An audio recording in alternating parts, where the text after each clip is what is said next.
പിന്നെ ഇത്രമാത്രം ഒരു പ്രശ്നത്തിലേക്ക് കടക്കണമെങ്കിൽ ഒരുപക്ഷെ കുടുംബമായി താമസിക്കുന്ന ഒരു സ്ഥലത്ത് അപമാനിതനാകുന്ന ഒരു സാഹചര്യം, അതുപോലെ തന്നെ അത് ഭാര്യയ്ക്ക് പോലും അപമാനകരമാകുന്ന രീതിയിൽ സാമ്പത്തിക കൊടുക്കാനുള്ള ആളുകൾ ഒരുപക്ഷെ അവരിൽ എന്തെങ്കിലും തരത്തിലുള്ള സമ്മർദ്ദങ്ങളോ അവരെ ഭീഷണിയോ സ്വാഭാവികമായും ഉണ്ടാവാം. അങ്ങനെ ഉണ്ടെങ്കിൽ മാത്രമേ ഇത്രമാത്രം ഒരു ദാരുണ സംഭവത്തിലേക്ക് വഴിതെളിക്കാൻ ഒരു സാഹചര്യമുള്ളൂ. കാരണം വിഷ്ണുവിനെ സംബന്ധിച്ച് വളരെ മാന്യമായ ഒരു പൊതുപ്രവർത്തകനാണ്. ഒരു പ്രശ്നത്തെ പരിഹരിക്കാനും അല്ലെങ്കിൽ അതിനെ തരണം ചെയ്യാനുള്ള വലിയ ഒരു മനസ്സിനുടമയാണത്. പക്ഷെ ഇങ്ങനെ ഒരു വലിയ സംഭവത്തിലേക്ക് നയിക്കാൻ, രണ്ടുപേരുടെയും ദാരുണമായ മരണത്തിലേക്ക് നയിക്കാൻ ഇത്രമാത്രം ഒരു വിഷയമുണ്ട് എന്ന് നമുക്ക് വിശ്വസിക്കാൻ കഴിയുന്നില്ല. കഴിഞ്ഞ ദിവസം ഈരാറ്റുപേട്ട, അതായത് നമ്മളെ ഞെട്ടിച്ചൊരു സംഭവം ഉണ്ടായിരുന്നു. ഈരാറ്റുപേട്ടയിൽ പനക്കപ്പാലത്ത് ദമ്പതികൾ ആത്മഹത്യ ചെയ്ത സംഭവം. വിഷ്ണു എന്ന 36-കാരനും രശ്മി എന്ന 35-കാരിയുമാണ് ആത്മഹത്യ ചെയ്തത്. അപ്പോൾ അവർ മരിക്കാനുള്ള സാഹചര്യം എന്താണെന്നുള്ളതിനെപ്പറ്റി വ്യക്തതയില്ല. എന്നാൽ കൂടി രശ്മി ഒരു സ്വകാര്യ ആശുപത്രിയിൽ ഈരാറ്റുപേട്ടയിൽ നഴ്സിംഗ് സൂപ്രണ്ടായിട്ട് ഒരു 6 മാസ കാലയളവായിട്ട് വർക്ക് ചെയ്ത് വരികയായിരുന്നു. ആ ഒരു സാഹചര്യത്തിലാണ് ഇവർ ഈരാറ്റുപേട്ടയിലേക്ക് താമസം മാറിയത്. 6 മാസത്തോളമായിട്ട് ഈരാറ്റുപേട്ടയിൽ ഒരു വീട്ടിൽ വാടകയ്ക്ക് താമസിക്കുകയായിരുന്നു.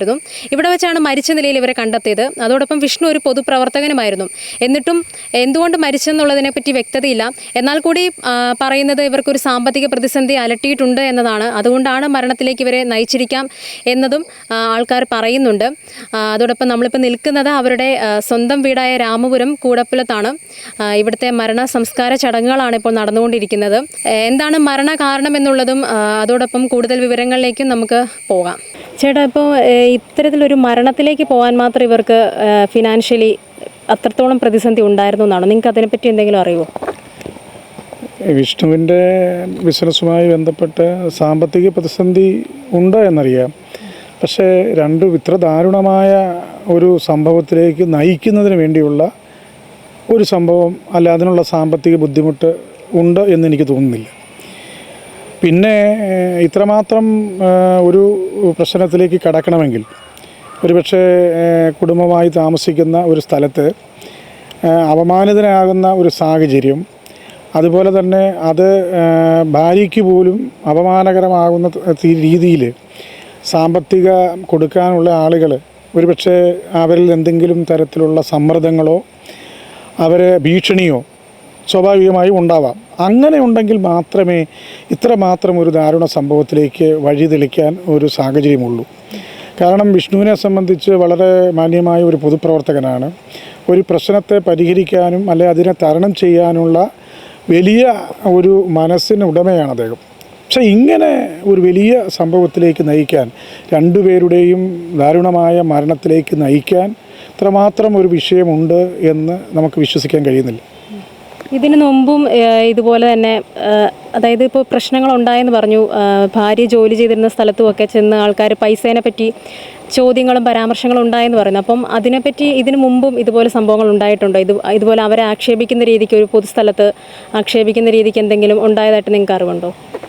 നമുക്ക് അങ്ങനെ ഇവർ സാമ്പത്തികം കൊടുക്കാനുള്ള ആളുകൾ, അത് ഈ വട്ടിപ്പലിശക്കാരൊക്കെയാണ്. അവരൊക്കെ വന്ന് ഇങ്ങനെ സാമ്പത്തികം ചോദിച്ചതായി അറിയാം. അതിന് മാത്രം ഒരു ഇഷ്യൂ ഉള്ളതായി അറിയില്ല. അതേപ്പറ്റി ഒന്നും നിങ്ങളോടൊന്നും അങ്ങനെ പറഞ്ഞിട്ടൊന്നുമില്ല? അങ്ങനെ ഒരു വലിയ പ്രശ്നമുള്ളതായി നമ്മളോടൊന്നും പറഞ്ഞിട്ടില്ല. ഇവരെങ്ങനെയാണ് നമ്മുടെ വീട്ടിലെപ്പോഴും ഇങ്ങനെ ജോലിയുടെ സാഹചര്യങ്ങൾ നോക്കിയാണോ വന്നു പോയിക്കൊണ്ടിരിക്കുന്നത്?